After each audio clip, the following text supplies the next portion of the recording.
If you've ever wondered what it actually costs to live in the Philippines or to live abroad, here are my real numbers and what I'm paying monthly. My name's Randy. Hello to everyone that's new to the channel. Thank you for coming. Please like and subscribe if you could. That would help a lot. Today I'm going to break down my real numbers, my monthly cost of living, rent, utilities, food, transportation, everything. So no fluff, no guessing, just real numbers from somebody that's actually living here in the Philippines. First, let's talk rent, all right, which is obviously the biggest expense for most people is the rent. I've got a 1,100 square foot roughly condo here in the Philippines in my town that is in southern Quezon province. I'm about 8.5 hours south of Manila. So I am way out in the province. And my rent is 7,000 pesos per month.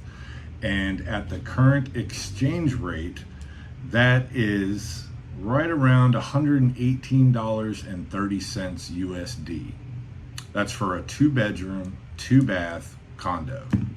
I've got like a 40-foot terrace. It's beautiful. I'm gonna have a video up in the next day or two of a condo tour so you can see the condo and everything that $118.30 gets you. So you imagine if I was renting an 1,100 square foot apartment back in the United States. I'm from the southern United States on the East Coast. 1,100 square foot apartment. When I left, they were going for 1,500, 2,000, right around there a month. So significantly less, right? Significantly less. But one thing you got to remember here for the people here is, cost of living is cheap for us, but the cost of living can be high for them because the pay rate here is a lot lower, right? So yeah, just having this size condo for that price is just amazing. It's wonderful, and we're very fortunate to have it. And our landlord is awesome. Now, this is my experience, what I have experienced here in the Philippines. There are many other expats with different opinions and different experiences. I am very fortunate to have an awesome landlord. If there's anything in the house that needs to be fixed or any upgrades that I might want to do to the house, they'll knock it off my rent, which is awesome. I keep the receipts, and I can even charge them labor hours, and they will knock it off my rent. I've had months here where I didn't pay rent because of upgrades I've done to the actual unit. So that's wonderful. That's really, really cool. I'm very fortunate to have that. Let's talk utilities. Okay, utilities here. Electricity, that's one that a lot of people ask about. What do you pay for electricity there? Now, obviously, we don't have central air there. I have not seen a building yet with central air other than roof units that have the central air in the ceiling. But they aren't houses, those are businesses. Most houses have mini split units or window units or no air conditioning at all. Here in this house, we have one window unit. It's in our bedroom, the master bedroom, and we only run it at night.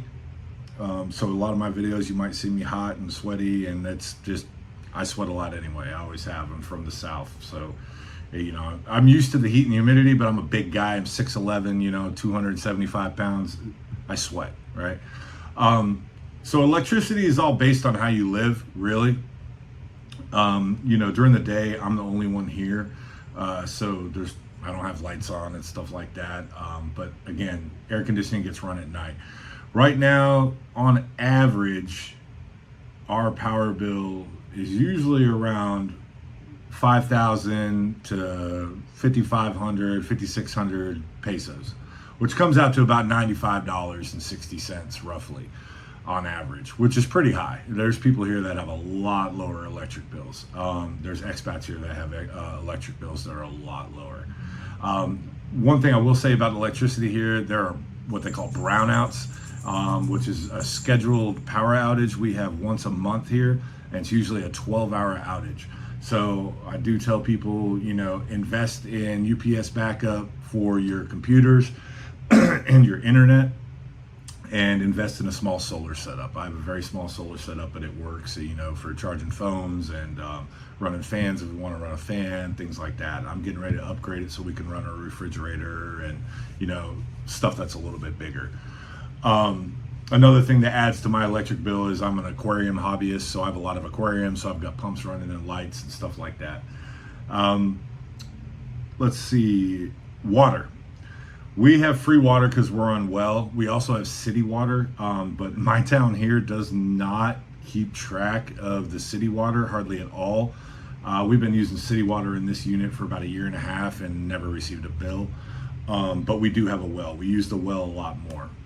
But city water, when we lived in another unit, city water was never more than like $8 a month US.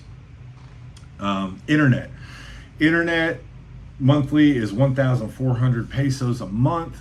That comes out to $23.70 USD monthly for internet, which isn't that bad. Back in America, I was paying about it was internet and cable.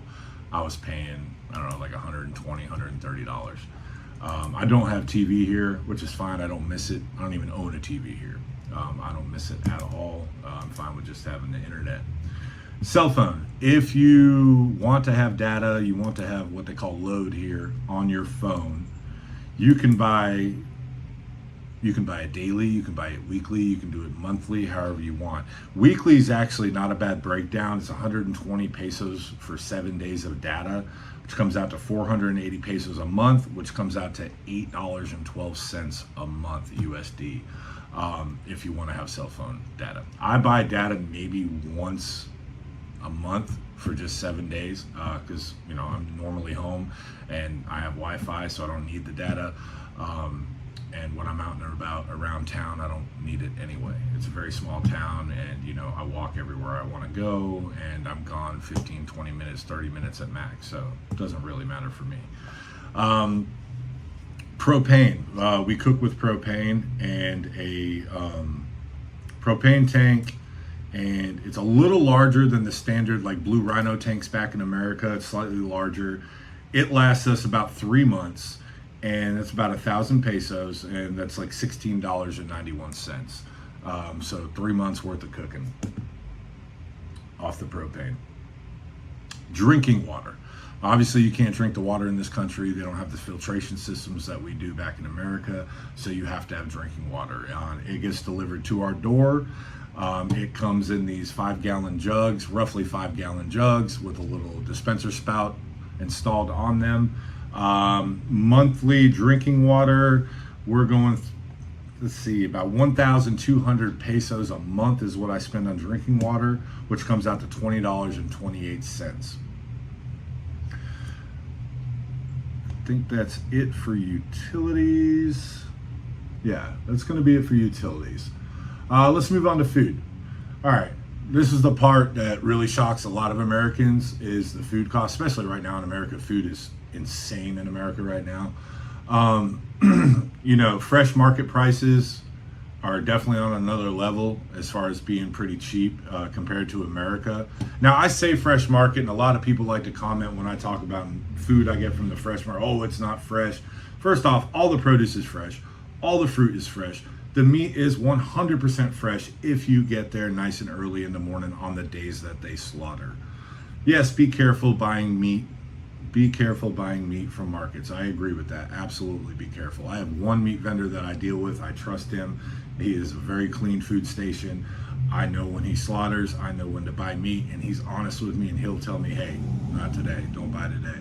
Or this is old, So yeah, but other than that, all the produce and everything is, oh my God, a lot cheaper. Certain things aren't, like potatoes and carrots, tend to be more expensive than what they are in America.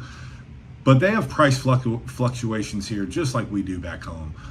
It's not as drastic as it is back home, but it does fluctuate from time to time. And on average, what we spend on food, and this is for a family of, well, it was 5, one left for college, so now a family of 4, we're about 10,000 pesos a month, give or take, sometimes maybe a little bit more, but it comes out to $169.05 a month on food. And again, that's for a family of 4. So, but again, food is all on how you live, right? How you want to live. I came to this country to live a simpler life, and to embrace myself within the culture. I didn't come here with the mindset like, oh, I need to live like I did in America. I want the foods I had in America. I want this, I want that. I left that Western mentality behind, and I came here to embrace the culture and be part of this culture and live like the people do here. And I absolutely love it. I came for a simple life, and I love this life. It's wonderful. Transportation. As I said before, I'm a very small town. Transportation here is tricycles, which is a motorcycle with a sidecar here. They call them tricycles. Other areas, you have jeepneys, which are these big old World War II style Jeeps that they haul a bunch of people in. It's super cheap to travel. Tricycles are super cheap to travel. That's all we have in town. Anywhere I want to go in town is 20 pesos, which is 34 cents. So if it's not within walking distance for me and I need to get a trike or I don't feel like walking, I get a trike and it's 20 pesos. I'd say on average, I probably spend $5.44 a month on travel. Lifestyle, eating out, going to do things. Again, we're in a very small town. We don't live near a big city. We don't have a mall. The only commercialized building we have in this town is a 7-Eleven. But everything else is mom and pop owned shops, mom and pop owned little eateries and restaurants. And we do go out from time to time and eat out from time to time. And I'd say on a month where we really splurge, maybe I'm spending around 6,000 pesos, which comes out to about $101.44 a month on going out to eat, date night, whatever. Total monthly cost, and this doesn't include the propane because the propane's every 3 months.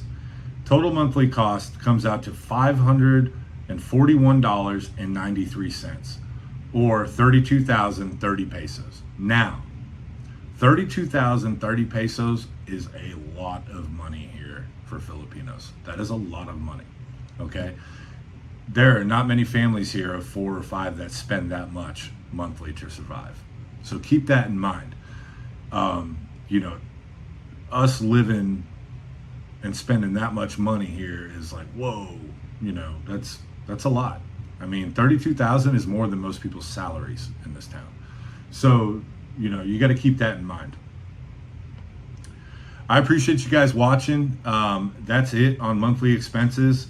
I'll have a follow-up video on, visa expenses, right? I'm still considered a tourist here, so I have to renew my visa every 2 months. I'm going to do a whole segment on visas, and you guys will be able to find that on my channel. Thank you guys so much for watching. I greatly appreciate it. I hope you find this informative, and if you have any comments or questions, please leave them in the comment section, and I'll get to you as soon as possible. Thank you guys. Have a great day. Please remember to follow, like, and subscribe. Thank you so much.